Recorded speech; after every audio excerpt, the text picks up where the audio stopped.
Well, congratulations on the film, Emma. I don't think I've ever enjoyed feeling uncomfortable quite so much. Thank So, because you. you made this initially as a short in 2018, the title was the same. You had Rachel Sennott in the lead as well. I wondered why you revisited it. What is it about the story that you felt would make a feature film? Well, I made this short in my last year of university, and I, wanted to strategically try to choose a story that could hopefully be expanded for my thesis film, for my final project. So I went into it hoping that my final project in school could be my proof of concept for my feature. But I wanted to tell a story that I thought could have so much irony in it, and so many characters knowing something that another character doesn't, and us knowing as an audience so much that certain characters don't, that it would be able to sustain an hour and a half, or in this case, it's 77 minutes. I like the idea of a young woman having to confront different versions of herself when there's so many pressures put upon you and you're trying to appease all of them. And I think that, a family event always has room for more characters to be interfering in different ways. And that's certainly been done many times before. So I chose an idea that I thought could sort of have more life to grow. And you mentioned the family pressures there, and they come in sort of all shapes and sizes, but there's particularly the pressure over her career, which is a sort of ongoing theme. And I wondered if perhaps you saw the film perhaps as the graduate for 2021, because there's a definite flavour of that film in there. I mean, was that in the back of your mind when you were making it? Yeah, I think the Graduate was probably my biggest reference, or oldest reference I kept coming back to, which may seem obvious. I mean, I'd seen that movie a few times, but in college, my professor who did that final project with me showed us the scene where it's one of the first scenes where he's coming down to greet his parents' friends at this graduation party. And the camera's like this, and they're all coming up to him and asking him what he's going to do with his life. And I was like, I already had my script written for the short, and my professor was like, huh? And I was like, yeah, I'll steal that. And I kept revisiting it, for the short and the feature. There's so much, the themes are obviously, universal. It doesn't matter if you're a woman or a man or Jewish or not, or it's 1967 or 2021. There's a lot of pressure put on you.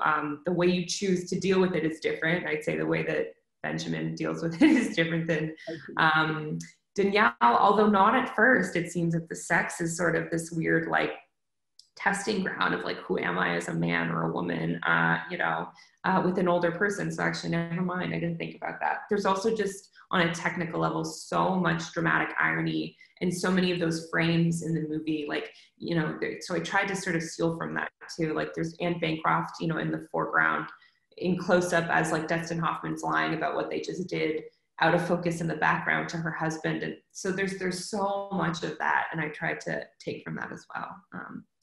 And there's definitely very much a sort of almost a nightmare quality to the film, which is very much reinforced by that fantastic score from Ariel Marks with those nerve jangling strings. How did that come about?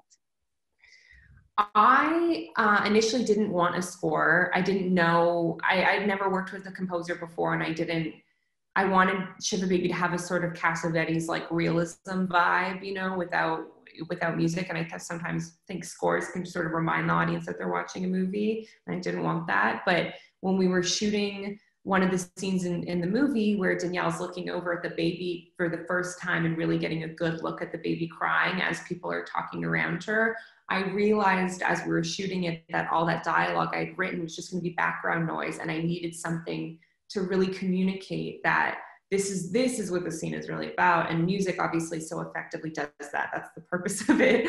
I wanted a string-based composer because I wanted it to kind of, remind people maybe a little bit of klezmer.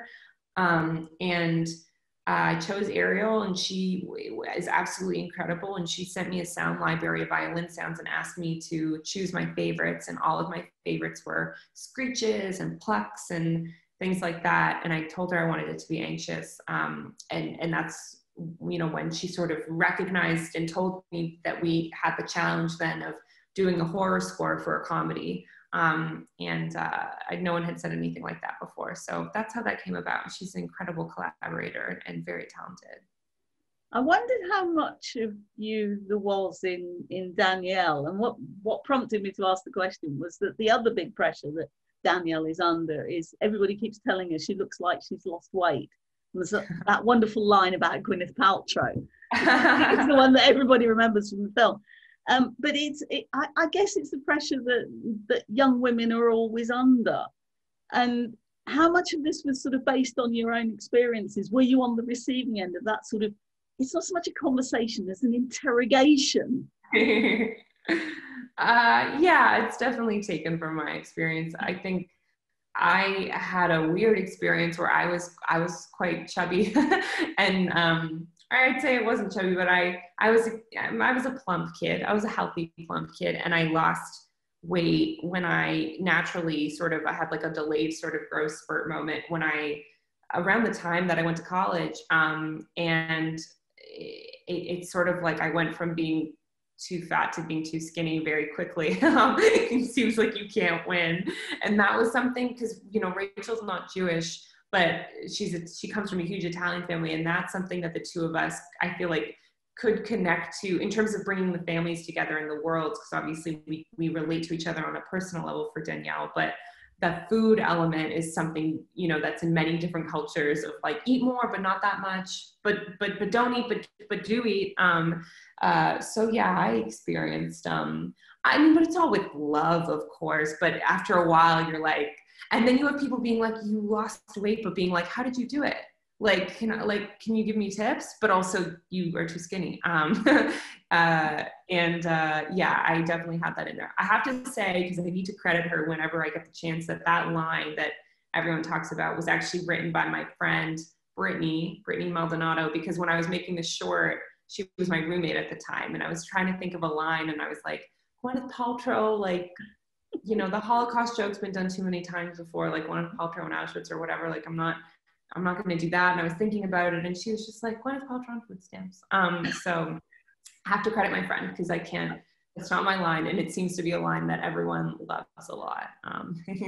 It's a great line. And I've got to say that buffet in the film is terrible temptation for anybody who's weight conscious. Emma, it's been lovely to talk to you. Thank you so much for your time. And like I say, thoroughly enjoyed the film. And I hope loads of people get to see it. Thank you so much. I appreciate it.